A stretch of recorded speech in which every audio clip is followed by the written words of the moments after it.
Welcome back to New Day Cleveland. We're talking Easter wines. Woohoo! With Dina, Kostis, sommelier from Pickwick and Frolic. How is it all you young people know so much about wine?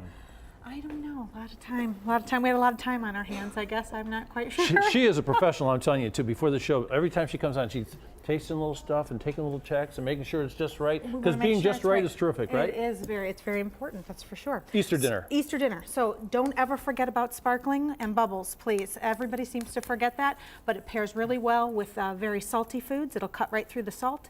Plus any buttery dishes, it'll cut right through that too. It goes well. So anything that's a little acidy, that's great. Yeah, it's also great when they come through the front door too. It is. Hand off a little glass. It's a great welcome, that's for sure. Also in your white wines though, you want to go with lighter style wines that are low in alcohol and see no oak aging because it keeps a very crisp, bright white wine. I think that's the best way to go. That oaky stuff sort of clogs you up a little. It does a little bit. You want to stay fresh, that's for sure. Crispy. Crispy, definitely. So I brought this Cote de Rhne Blanc from Gigal. This over delivers every single time, but this is made up of 3 grape varietals. And so it's Viognier, Marsanne, and Roussanne, which then gives off this almondy, apricot, peach, citrus spice essence, which is for you to taste here. And the Viognier, it's got a real sharpy edge, huh? The Viognier, no, it's a little softer. It definitely is aromatic, but has this nice glycerol effect. It kind of coats the mouth with, some rich viscosity, for sure. Great. What would you pair this with? Any of your, any of your light fare, but you could still poultry. Absolutely, yeah. You can still pair it with your ham. It's delicious for a long time too. That little sip. Yeah, it really gets your palate moving. That's for sure. Rosé, though, of course, is the perfect pairing for food. I think.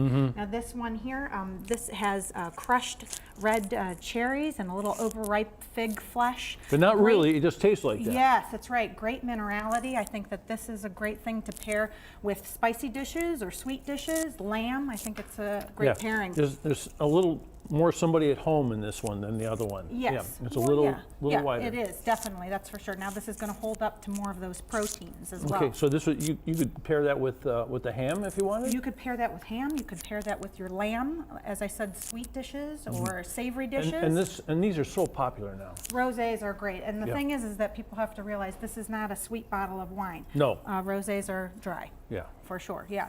So then we get You don't want a sweet wine with dinner. No, I mean, it's really whatever you prefer. Yeah. You should drink wine the way you like it, with whom you like to be with. That's how I see it. So. Well, sometimes it's not so easy. That's very true. 1 out of 2. How about that? Then if you get into your red wines, for sure, you want to have a Pinot Noir, I would say, which pairs very well with ham. I brought this from Willamette Valley, Oregon. This is straight shooter. And here, again, you have that cherries, you have some blue fruit, some subtle earth. But that will nice and dry too. Yes, absolutely. That'll pair well too. This is my kind of thing right here. And then you can get into your richer style wines because if you have proteins like a tri-tip or prime rib or lamb. Something with a punch. You need something a little more tannic, something more full-bodied for sure. So I brought a few things. This is a Barbera done in Mendocino County, California. Although Barbera is the workhorse in Piedmont, Italy. But this goes great with those savory dishes and hard-aged cheeses and anything a la tomato sauce for sure. Okay. Yeah, or you can do a Montepulciano di Abruzzo. That's going to be a rich glass of wine. It's always good. Always good. Always good. Yeah, you see it on the bottle, it's always good. Yeah. Hey, here's what I want to tell you guys too.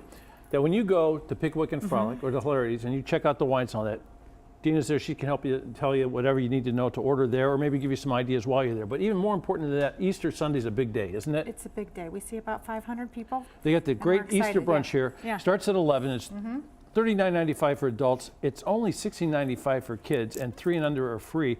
And what's really great about this, you can go there and you can sort of spend the day. You can go to 4th Street. You can park your car. There's valet parking. There is, yes. The valet parking is great. You go there and you can also see a comedy show. Unbelievable. Yeah. And it's a great comic for the entire family. So this is a great opportunity to turn your family onto this whole thing, a whole big adventure for Easter Sunday, an Easter Sunday they'll never forget. So Pickwick and Frolic might be the way to do Easter. And boy, would that be easy on mom or whoever does the cooking at home. Oh, absolutely. Yeah, it's a 7 o'clock show with Greg Hahn, and it's just silly humor. So it's 14 and up, as a family to go see the show. So you can come for the, all the food and all the, Easter Bunny and everything else. The Easter Bunny's going to be there. He will be there. there. So Yeah. I would go there just to see you, to have the wine, Oh, great. Thanks. and to Come have on. the great brunch. Yeah. And the show's a great throw-in. And it is a great throw-in. Thank you yes, very absolutely. much. You're very welcome. She's so smart. Oh, yeah.